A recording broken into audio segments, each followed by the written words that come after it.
Hello viewers, আসসালামু আলাইকুম। খাদিজাস কিচেনে তোমাদের সবাইকে ওয়েলকাম। আজকের রেসিপি হচ্ছে শিঙ্গি মাছের ঝোল। শিঙ্গি মাছের পাতলা করে ঝোল। এই মাছ খুবই উপকারী, আমরা কম বেশি সবাই জানি। ছোট থেকে বড় সবার জন্য খুবই উপকার এই মাছ। এই মাছের ঝোলটা আমাদের স্বাস্থ্যের জন্য খুবই ভালো। তো চলো দেখিয়ে দিই। আমি শিং মাছ ভালো করে কেটে ধুয়ে নিয়ে চলে এসেছি। আমার চ্যানেলে শিং মাছ পরিষ্কার করার কাটার ভিডিও আছে, তোমরা চাইলে দেখে নিতে পারো। তো প্রথমে আমি 1 চামচ নুন আর 1 চামচ হলুদ দিয়ে মাছটাকে আমি ভেজে নেব।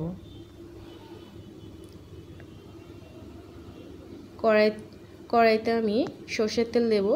রান্নাটা আমি পুরো সর্ষের তেলেই করব। সর্ষের তেল গরম হয়ে গেলে আমি মাছগুলো তেলের মধ্যে দিয়ে দেব। আর এই মাছ আমি খুব বেশি ভাজবো না, শক্ত হয়ে যাবে, ভালো লাগবে না। 2 মিনিট মতো এপিট ওপিট করে আমি ভেজে তুলে নেব।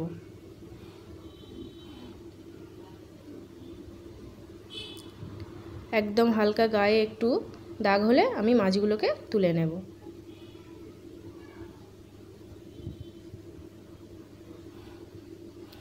হয়ে গেছে আমার, মোটামুটি গায়ে একটু দাগ হয়েছে। এবার আমি মাছগুলোকে তুলে নেব।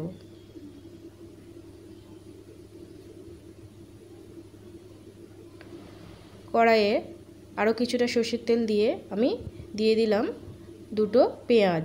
মাঝারি সাইজের 2টো পেঁয়াজ আমি কুচি করে রেখেছিলাম, সেটা দিয়ে দিলাম। পেঁয়াজ দিয়ে আমি ওর মধ্যে 2টো চেরা কাঁচা লঙ্কাও দিয়ে দিলাম। তোমরা চাইলে লঙ্কাটা আরও বেশি দিতে পারো বা কম দিতে পারো। পেঁয়াজটা আমি পুরোপুরি লাল করব না। এরপর আমি দিয়ে দেব কেটে রাখা আলুর টুকরোগুলো। এরপর আমি আলু আর পেঁয়াজ দুটো একসঙ্গে হাই ফ্লেমে একটু লালচে করে ভেজে নেব। দেখো বন্ধুরা, আলু আর পেঁয়াজ মোটামুটি লাল হয়েছে। এবার আমি ওর মধ্যে দিয়ে দেব 1 চামচ নুন। তোমরা পরিমাণ মতো নুন দিয়ে দিও। 1 চামচ হলুদ গুঁড়ো, 1/2 চামচ লঙ্কা গুঁড়ো,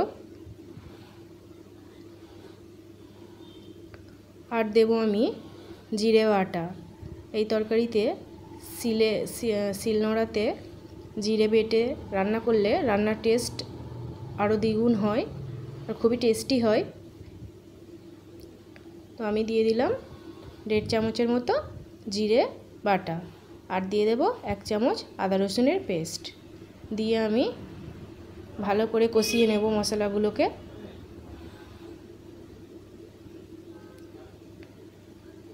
নিচে বসে গেলে আমি একটু করে পানি অ্যাড করব।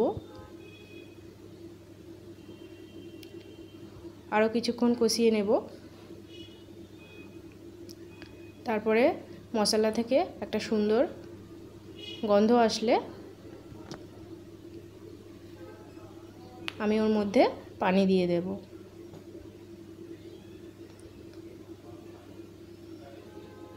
মোটামুটি সুন্দর কষানো হয়েছে, সুন্দর একটা ফ্লেভারও আসছে। এবার আমি ওর মধ্যে পানি দিয়ে দেব। পানি দেওয়ার আগে আমি একটা টমেটো কেটে রেখেছিলাম, সেটাও আমি আলুর মধ্যে দিয়ে একটু কষিয়ে নেব। টমেটোটা আমি সবার শেষে অ্যাড করলাম যাতে একটু গোটা গোটা থাকে, একেবারে গলে না যায়। এবার আমি ওর মধ্যে পানি দিয়ে দেব। যেহেতু আমি পাতলা ঝোল করব, সেই জন্য আমি পানির পরিমাণটা একটু বেশি দিচ্ছি। তোমরাও তোমাদের পরিমাণ মতো পানি দিও। তো আমি খুবই সহজভাবে তোমাদের দেখিয়েছি শিঙি মাছের ঝোল। যদি ভালো লেগে থাকে তোমরা আমার ভিডিওটাতে একটা লাইক করে দিও, আর আমার চ্যানেলটিতে সাবস্ক্রাইব করে আমার পাশে থেকো। তারপর ঢাকা দিয়ে আমি 5-6 মিনিট মতো ঢাকা দিয়ে মিডিয়াম ফ্লেমে আলুগুলো সেদ্ধ হয়ে গেছে।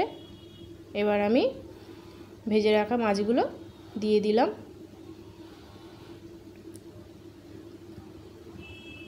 মাছগুলো দিয়েও আমি কিছুক্ষণ ঢাকা দিয়ে দেব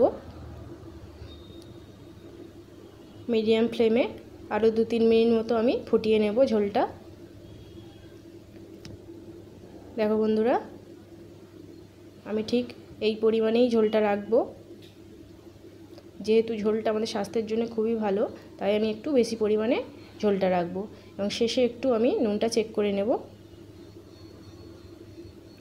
নুন আমার ঠিকই আছে, তোমরাও নুনটা চেক করে নিও। এবং তোমরা যদি চাও শেষে ধনেপাতা ছড়িয়ে দিও। যেহেতু আমার জিওল মাছে ধনেপাতা খুব একটা পছন্দ নয়, তাই আমি দিলাম না। দেখো বন্ধুরা, আমি সার্ভ করে দিয়েছি। আল্লাহ হাফেজ।